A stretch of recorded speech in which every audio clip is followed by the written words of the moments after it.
Last जो class के अंदर हमने पढ़ा था थ्योरीज के बारे में, लेमार्क की, विस्मैन की, है ना। तो आज जो हमने पढ़ना है डार्विन के बारे में, तो डार्विन ने क्या बताया था उसके बारे में जानेंगे आज। तो आप सभी इतना तो जानते ही हो डार्विन के बारे में, फेमस नेचुरलिस्ट है, ठीक है, जिसने नेचुरल सिलेक्शन का कंसेप्ट दिया था।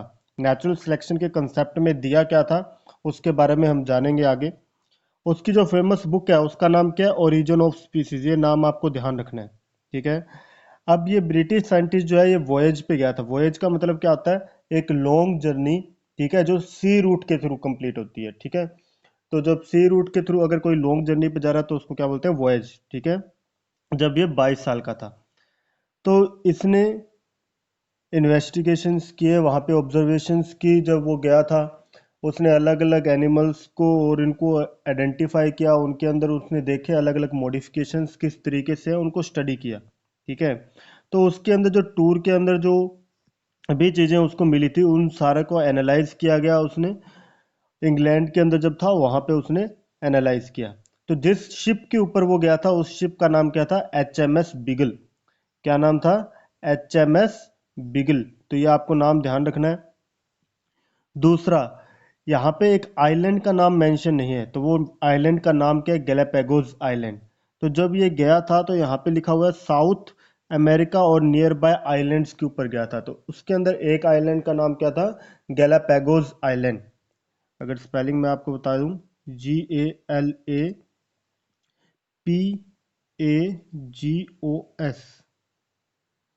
ठीक है, गैलापागोस आइलैंड। तो ये जो आइलैंड के ऊपर उसने स्टडी किए थे, जो बर्ड्स थी उनकी बीक्स का देखा उसने, मॉडिफिकेशंस किस तरीके से हुआ है। और उसके बाद उसने अपनी जो थ्योरी थी नेचुरल सिलेक्शन की थ्योरी दी। तो एक्चुअली में उसने नेचुरल सिलेक्शन की थ्योरी में क्या दिया था उसके बारे में डिस्कशन करते हैं। तो थ्योरी ऑफ नेचुरल सिलेक्शन, सबसे पहला पॉइंट आता है ओवर प्रोडक्शन का। ओवर प्रोडक्शन का मतलब क्या है, जितने भी ऑर्गेनिजम्स हैं उनके पास हाई रिप्रोडक्टिव पोटेंशियल होता है, ठीक है, जिसकी वजह से वो एक large number of offspring produce कर सकते हैं, पर सारे के सारे सर्वाइव नहीं करते। तो इसको आप रैपिड मल्टीप्लिकेशन से भी कह सकते हो। तो ऑर्गेनिज्म क्या है, बहुत सारे अपने ऑफस्प्रिंग प्रोड्यूस करता है। जैसे अगर मान लो मैं बात करता हूँ पैरामीशियम की। पैरामीशियम आप सब जानते हो,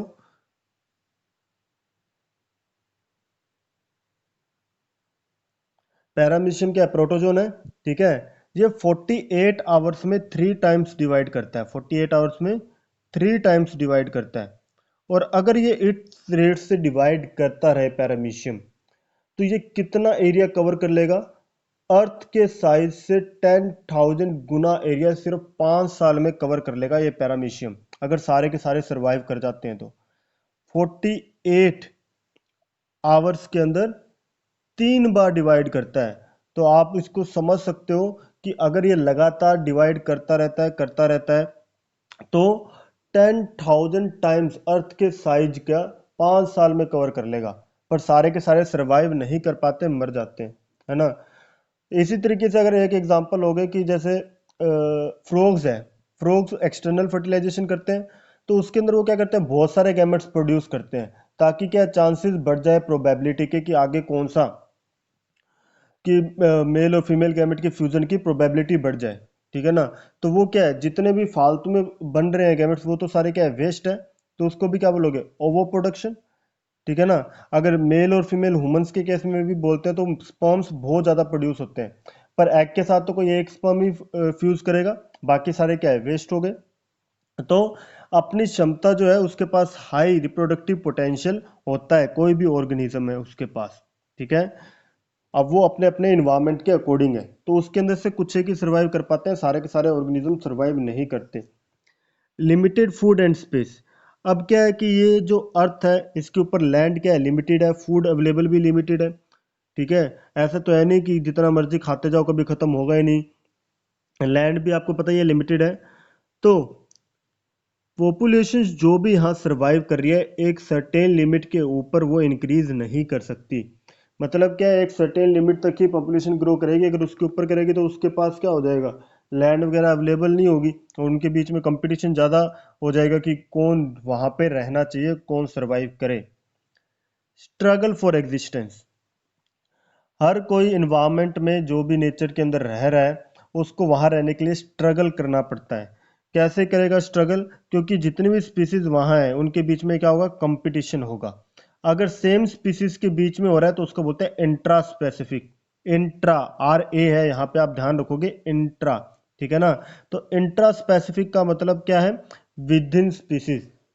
तो सेम स्पीसीज के जो ऑर्गेनिजम्स हैं उनके बीच में अगर कंपटीशन हो रहा है, कोई भी चीज को लेके हो सकता है फूड को लेके कंपटीशन हो रहा है। एक एप्पल है, दो ह्यूमन बीइंग है, तो दोनों को वही सेम एप्पल खाना है, तो दोनों के बीच में कंपटीशन होगा। तो जो एडवांटेजियस होगा, जो जिसके अंदर ज्यादा क्या कहते हैं मस्कुलर पावर होगी, या फिर किसी भी तरीके से बोल सकते हो, तो जिसके पास ज्यादा बेनिफिट होगा वो क्या करेगा, वो खा लेगा, दूसरे वाला उसका इस्तेमाल नहीं कर पाएगा। तो सिंपल सी बात है, जो इन्वायरमेंट में बेटर सूटेड है उसके पास ज्यादा चांसेस होते हैं सर्वाइवल के, ठीक है। इंट्रा स्पेसिफिक हो गया। Inter, INTER, inter specific. Inter specific के अंदर क्या बोलेंगे, जब दो अलग अलग स्पीसीज के बीच में हो रहा है, मान लो लैंड को लेके हो रहा है दो अलग अलग स्पीसीज के बीच में, तो आप क्या बोलते हो, इंटर, इंटर स्पेसिफिक। और इसके अलावा इन्वायरमेंटल स्ट्रगल तो है ही, इन्वायरमेंट में जो चेंजेस आ रहे हैं उसके अकॉर्डिंग वो कैसे वर्क कर रहे हैं, ठीक है। उसके बाद आ गया वेरिएशन। वेरिएशन क्या है, वेरिएशन किसी भी चीज में हो सकता है, साइज, स्ट्रक्चर, फिजियोलॉजी, इंडिविजुअल के बिहेवियर के अंदर भी हो सकता है। और वेरिएशन पॉजिटिव, नेगेटिव, न्यूट्रल किसी भी तरीके का हो सकता है। पॉजिटिव मतलब यूजफुल, न्यूट्रल मतलब कुछ ज़्यादा फर्क नहीं पड़ रहा, और हार्मफुल मतलब उसके लिए नुकसानदायक होगा।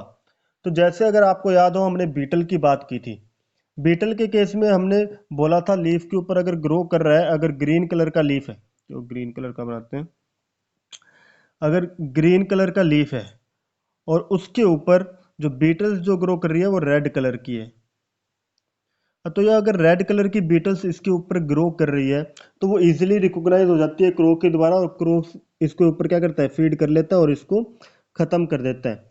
अगर इनके अंदर वेरिएशन आ जाता है कहीं से और ग्रीन कलर की बीटल बन जाती है, अगर मान लो ग्रीन कलर की बीटल आ गई, तो ग्रीन कलर की बीटल क्या करती है, ग्रो करती है, क्योंकि अब जो है क्रो उसको आइडेंटिफाई नहीं कर पाता, है ना। वहीं पे जब यहाँ पे ब्लू कलर की बीटल आती है तो वो न्यूट्रल, हम बोल रहे थे कि न्यूट्रल है, ना ही उसके लिए यूजफुल है ना ही हार्मफुल है, वो न्यूट्रल वेरिएशन है ना। अगर वही सेम अगर एग्जांपल हम लेके चलते हैं कि लीफ के ऊपर अगर रेड वाला ही है, रेड वाला ही है, और क्रो जो है, आपके एनसीईआरटी से एग्जांपल ले रहा हूँ, इसी के अंदर एक्सप्लेन किया हुआ है कि अगर मान लो क्रो जो है फीड करता है किसके ऊपर, रेड वाले के ऊपर, राइट। अब इसके अंदर वेरिएशन आके यहाँ पे ग्रीन वाले भी आ गए, पर जो वहां पे ईगल प्रेजेंट है वो ईगल क्या करते हैं, क्रो के ऊपर फीड करती है। अगर मान लो ईगल ने सारी क्रो के ऊपर फीड कर लिया, मतलब क्रो की पॉपुलेशन खत्म हो गई। अगर क्रो की पॉपुलेशन खत्म होगी उस पर्टिकुलर एरिया में ईगल के फीड करने से, तो अब यहाँ पे जो वेरिएशन आ गया, तो रेड वाले भी ग्रो करेंगे, ग्रीन वाले भी ग्रो करेंगे, तो फर्क नहीं पड़ेगा ग्रीन वाला। तो इस केस में जो वेरिएशन होगा उसको क्या बोलेंगे, न्यूट्रल, ठीक है ना। क्योंकि यहाँ पे रेड वाले को भी कुछ खास एडवांटेज नहीं मिल रहा और ग्रीन वाले को भी कुछ खास एडवांटेज नहीं मिल रहा, क्योंकि जो उसके ऊपर फीड कर रहा था वो तो है ही नहीं, तो दोनों के दोनों ग्रो कर देंगे। वहीं एक दूसरा एरिया है जहां पे क्रो प्रेजेंट है, वो क्या करेगा, वो क्या करेगा, क्रो रेड वाले के ऊपर फीड करता जाएगा, रेड को खत्म करेगा, ग्रीन वाले के ऊपर फीड नहीं कर पाएगा, तो ग्रीन वाला वहां पे एडवांटेजियस हो जाएगा, उसके लिए यूजफुल वेरिएशन होगा। तो वो इन्वायरमेंट पे डिपेंड करता है, और जितना बेटर वेरिएशन होगा, जितना उसके लिए बेनिफिशियल वेरिएशन आएगा, उतना ही उसके लिए फायदेमंद होगा कि वो सरवाइव कर पाए। नेक्स्ट बोल रहे हैं नेचुरल सिलेक्शन। अब यहाँ नेचुरल सिलेक्शन को आपको ध्यान से समझना है, क्योंकि ये मेन पॉइंट है किसका, डार्विन का। तो नेचुरल सिलेक्शन के अंदर क्या बोलता है, जिसके लिए एक दूसरा टर्म भी यूज किया जाता है, survival of the fittest. Survival of the fittest जो टर्म है ये हर्बर्ट स्पेंसर ने दिया था, ना कि डार्विन ने। तो आप ये भी ध्यान रखोगे, survival of the fittest Darwin ने टर्म नहीं दिया था, डार्विन ने नेचुरल सिलेक्शन दिया था। क्या बोल रहा है, ओनली दोज इंडिविजुअल सर्वाइव, वही सर्वाइव करेंगे और रिप्रोड्यूस करेंगे which have the most useful variation. जिसके पास सबसे ज़्यादा फायदेमंद वेरिएशन आए हैं, जो उसको दूसरे स्पीसीज के मुकाबले बेनिफिट दे रहे हैं, जो दूसरे ऑर्गेनिज्म है उसके मुकाबले उसको उस पर्टिकुलर इन्वायरमेंट में जो बेनिफिट प्रोवाइड कर रहे हैं वो सरवाइव करेंगे, बाकी सरवाइव नहीं कर पाएंगे। तो हो गया ना नेचुरल सिलेक्शन, इन्वायरमेंट खुद सेलेक्ट कर रहा है कि ये यहाँ पे रह सकता है, दूसरा नहीं रह सकता। क्यों? क्योंकि उस इन्वायरमेंट के अकॉर्डिंग उस पर्टिकुलर ऑर्गेनिज्म के अंदर क्या है, एडवांटेज है, वो उस इन्वायरमेंट में सरवाइव कर सकता है, पर दूसरे नहीं कर सकते। ठीक है। उसके बाद अगर बात करते हैं inheritance of useful variation. Inheritance of useful variation, inheritance मतलब transmission of character from one generation to next generation, और वेरिएशन का मतलब क्या होता है, जो चेंजेस आ रहे हैं, है ना। अब डार्विन क्या बोलता है, इंडिविजुअल्स विद यूजफुल वेरिएशन, जिनके पास यूजफुल वेरिएशन है वो रिप्रोड्यूस करेंगे और ट्रांसफर कर देंगे उन वेरिएशन को नेक्स्ट जनरेशन के अंदर। ठीक है। तो जिससे क्या होगा, हर जनरेशन के अंदर क्या है, लगातार वेरिएशन ट्रांसफर होते जाएंगे, तो इसको क्या बोलते हैं, कॉन्टिन्यूअस सिलेक्शन। ठीक है। Generation repeats the process of formation of new variation. तो वो क्या है, जनरेशन टू जनरेशन ट्रांसमिट होता जा रहा है और वेरिएशन एक्यूमुलेट होते जा रहे हैं एक जनरेशन से दूसरी जनरेशन। तो वो बोल रहे हैं कॉन्टिन्यूअस सिलेक्शन हो रहा है स्पीसीज का, ताकि वो इन्वायरमेंट के अंदर सर्वाइव कर सके। पर आपको पता है विस्मैन ने क्या बोला था, सिर्फ जर्मिनल सेल्स के अंदर जो चेंजेस आते हैं वही ट्रांसमिट होंगे, सोमैटिक सेल वाले ट्रांसमिट नहीं होते। पर एक स्पेशल केस है जहाँ पे सोमैटिक सेल वाले भी नेक्स्ट जनरेशन में जा सकते हैं, जिसको आप बोलते हो वेजिटेटिव प्रोपोगेशन। अगर याद हो, आपने जो वेजिटेटिव प्रोपोगेशन किया था उसके अंदर हम क्या कर रहे थे, उसका कोई सोमैटिक पार्ट को ही हम यूज कर रहे थे। तो अगर प्लांट की बात कर रहे हैं, प्लांट के सिर्फ हम रिप्रोडक्टिव पार्ट्स को यूज ना करके उसकी दूसरा स्टेम, लीफ या रूट्स को यूज करके भी उसको रिप्रोड्यूस करवाते हैं, है ना। तो वेजिटेटिव प्रोपोगेशन। पर यहाँ पे मेनली एनिमल्स के कंसर्न में बोल रहा है। तो एनिमल्स के अगर केस के अंदर हम बोलते हैं, तो उस केस के अंदर हम बोल सकते हैं कि जो एक जनरेशन से नेक्स्ट जनरेशन में सिर्फ जर्मिनल सेल्स वाले जाते हैं। पर इसके अलावा भी आप देखोगे जिसके अंदर रीजनरेशन कैपेबिलिटी होती है, जैसे प्लेनेरिया वगैरह, उसके अंदर सोमैटिक सेल का भी रोल आ गया ना, तो जिनके अंदर रीजनरेशन की कैपेबिलिटी है। ठीक है। तो ऐसे भी ऑर्गेनिज्म है जिनके अंदर सोमैटिक सेल के थ्रू जो असेक्सुअली रिप्रोड्यूस कर रहे हैं, तो वो थोड़ा सा ध्यान रखना है आपको, आपने रिप्रोडक्शन में पढ़ा है।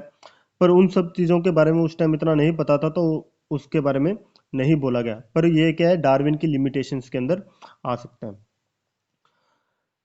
अब फॉर्मेशन ऑफ न्यू स्पीसीज। अब क्या होगा, जब भी वेरिएशन जो है एक्यूमुलेट होते जा रहे हैं एक जनरेशन से दूसरी जनरेशन के अंदर, तो काफ़ी टाइम बाद क्या आ जाएगा, जब बहुत सारी जनरेशन चली गई तो उसके बाद हो सकता है एक पूरी नई स्पीसीज फॉर्म हो जाए। तो यही था, डार्विन ने यही सब कुछ बताया था अपनी थ्योरी के अंदर। एक और साइंटिस्ट था वेलेस, जिसने लेटर लिखा था डार्विन को, एक ऐसे लिखा था जिसके अंदर उसने बताया था उसके पास भी ऐसे ही कुछ रिजल्ट्स उसने ऑब्जर्व किए थे। तो उसके बेस पे उसने, वेलेस ने, डार्विन को लेटर लिखा था कि मेरे पास भी ऐसे ही कुछ रिजल्ट्स आए हैं। तो उसके बाद उन्होंने क्या, दोनों ने मिलकर ही, दोनों की फाइंडिंग्स के बेस पे ही जो ओरिजिन ऑफ स्पीसीज, जो उसके अंदर पूरा आर्टिकल आया था नेचुरल सिलेक्शन का, दोनों की फाइंडिंग्स को कंबाइन करके लिखा गया था। ठीक है। तो ये सारा था डार्विन के बारे में। अभी जो मैं आपके साथ डिस्कस करने जा रहा हूँ,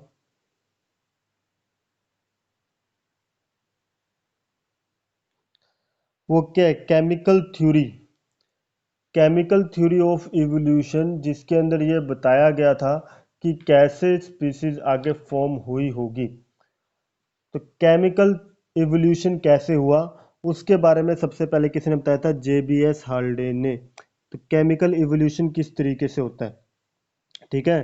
तो इसने क्या बताया, life must have developed from simple inorganic molecules. Simple inorganic molecules से, तो सिंपल इनऑर्गेनिक मॉलिक्यूल्स कौन से होते हैं, जो बहुत ही सिंपल है, जैसे H2 है, N2 है, या मीथेन है, कार्बन डाइऑक्साइड है, ये बहुत ही सिंपल है, या वाटर है। तो बहुत सिंपल इनऑर्गेनिक मॉलिक्यूल्स हैं जो अर्थ में प्रेजेंट टाइम में प्रेजेंट फॉर्म हुए होंगे। जो अर्लियर, बहुत अर्लीस्ट अगर हम अर्थ की बात करते हैं उस टाइम ये फॉर्म होंगे। अगर मान लो एलिमेंटल फॉर्म है, एच है, तो थोड़ा सा जैसे टेम्परेचर में डिक्रीमेंट आया तो ये आपस में जुड़े होंगे, तब ये आपस में जुड़े। ठीक है। is speculated that the condition on earth at that time which were far from the condition as we see today। उस टाइम का जो कंडीशन थी अर्लियर अर्थ की, उस टाइम पे रिड्यूसिंग इन्वायरमेंट था, क्योंकि वहां पे फ्री ऑक्सीजन प्रेजेंट नहीं थी। ये ध्यान रखना, फ्री ऑक्सीजन प्रेजेंट नहीं थी। जितनी भी ऑक्सीजन थी, जो बिल्कुल स्टार्टिंग में जो ऑक्सीजन थी, वो सारी की सारी किसी ना किसी के साथ कंबाइन हो गई थी, तो फ्री ऑक्सीजन प्रेजेंट नहीं थी। तो इन्वायरमेंट कैसा था? रिड्यूसिंग। जबकि आज के टाइम का जो इन्वायरमेंट है वो क्या है? ऑक्सीडाइजिंग है। यहाँ पे अवेलेबल है ऑक्सीजन। तो आज का जो इन्वायरमेंट है वो क्या है? ऑक्सीडाइजिंग है। तो सिंपल सा उसने बोला, क्या इन्होंने केमिकल थ्योरी में बोला कि सिंपल जो मॉलिक्यूल्स थे वो आपस में कंबाइन हुए, कंबाइन होकर उन्होंने कुछ ऑर्गेनिक मॉलिक्यूल्स फॉर्म किए। अब ऑर्गेनिक मॉलिक्यूल्स क्या आएंगे? सबसे पहले वो सिंपलेस्ट ऑर्गेनिक मॉलिक्यूल्स फॉर्म करेंगे, उसके बाद धीरे धीरे वो क्या होते जाएंगे? और कॉम्प्लेक्स कॉम्प्लेक्स होते जाएंगे। अब जैसे अगर मैं मान लो बात करता हूँ, N2 है, H2 है, ये आपस में जुड़े होंगे क्योंकि उस टाइम का जो टेम्परेचर था वो लाइटनिंग वगैरह से उनको मिल गया होगा। ठीक है, जो हीट वगैरह उनको चाहिए होती है, एनर्जी चाहिए होती है, तो लाइटनिंग या सनलाइट जो अवेलेबल होती है उससे मिल गया होगा, तो आपस में कंबाइन हो गए होंगे।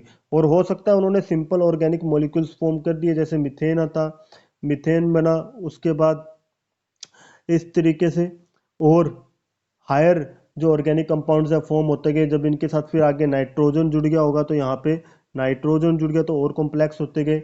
उसके बाद जो अमीनो एसिड्स वगैरह है वो फॉर्म हो गए, तो उसकी जगह आगे गए तो प्रोटीन्स फॉर्म हो गए। तो उन्होंने जितने प्रोटीन्स कार्बोहाइड्रेट्स आपस में ज्वाइन होके उन्होंने कुछ स्ट्रक्चर्स फॉर्म की, जो आगे फिर आगे एज ए सेल परफॉर्म करने लगे। तो अलग अलग जो कंपाउंड्स है, कॉन्स्टिट्यूएंट्स होते हैं, वो धीरे धीरे फॉर्म होना शुरू हुए, और उसके बाद क्या हुआ? एक फर्स्ट सेल फॉर्म हुआ होगा। तो ये जो केमिकल इवोल्यूशन किस तरीके से हुआ, ये किसने बताया था? जेबीएस हाल्डेन ने। पर ये सिर्फ थ्योरेटिकल था, उसने इसका कोई प्रूफ नहीं था उसके पास। तो इसको जो प्रूव करने के लिए दो साइंटिस्ट आए, मिलर एंड यूरे। मिलर जो था, यूरे जो थे उनके अंडर वर्क करते थे। तो जो मिलर और यूरे, इन दोनों ने फिर मिलकर आगे थ्योरी दी अपनी, एक्सपेरिमेंटल सेटअप दिया कि लाइफ कैसे ओरिजिनेट होगी। तो ओरिजिन ऑफ लाइफ के बारे में थ्योरेटिकल कंसेप्ट किसने दिया था? हाल्डेन ने। ठीक है, और इसका जो एक्सपेरिमेंटल प्रूफ है किसने दिया था? मिलर एंड यूरे ने। तो अगर आपसे पूछा जाता है एक्सपेरिमेंटल प्रूफ किसने दिया था, तो आप कहोगे किसने दिया था? मिलर एंड यूरे ने दिया था। तो इसका क्या था कंसेप्ट, उसके बारे में देखते हैं। तो आपको ये डायग्राम ध्यान रखना है, सिंपल सा डायग्राम है। देखो, एक तरफ यहां पे आप देखोगे, ये जो है यहाँ पे आपको बॉइलिंग वाटर दिख रहा है। ठीक है, तो यहाँ पे हमने हीटिंग डिवाइस लगाया हुआ है जो इसको हीट कर रहा है, जो वाटर बॉयल हो रहा है। तो जो प्रिमिटिव अर्थ थी उसके अंदर कम से कम क्या प्रेजेंट था? पानी तो प्रेजेंट था ही, क्योंकि जब भी अर्थ है उसके अंदर आप देखते हो आज के टाइम पे भी सीज ओशियंस के अंदर वाटर तो होता ही है, और इवोल्यूशन ऐसा कहते भी है कि पानी से ही शुरू हुआ था। तो पानी प्रेजेंट है, अब इसको बॉयल कर रहे हैं। बॉयल मतलब उस टाइम पे जो इवेपोरेशन वगैरह होते होंगे, या फिर जो टेम्परेचर उनको मिलता था उससे पानी जो है भाप बन के ऊपर आता होगा, उसी चीज को ये शो कर रहा है। तो यहाँ से वाटर जो है ऊपर जा रहा है स्टीम की फॉर्म के अंदर। जब ये ऊपर जा रहा है, अब आगे देखोगे यहाँ पे ये जो लगाया हुआ है, ये किस लिए लगाया हुआ है?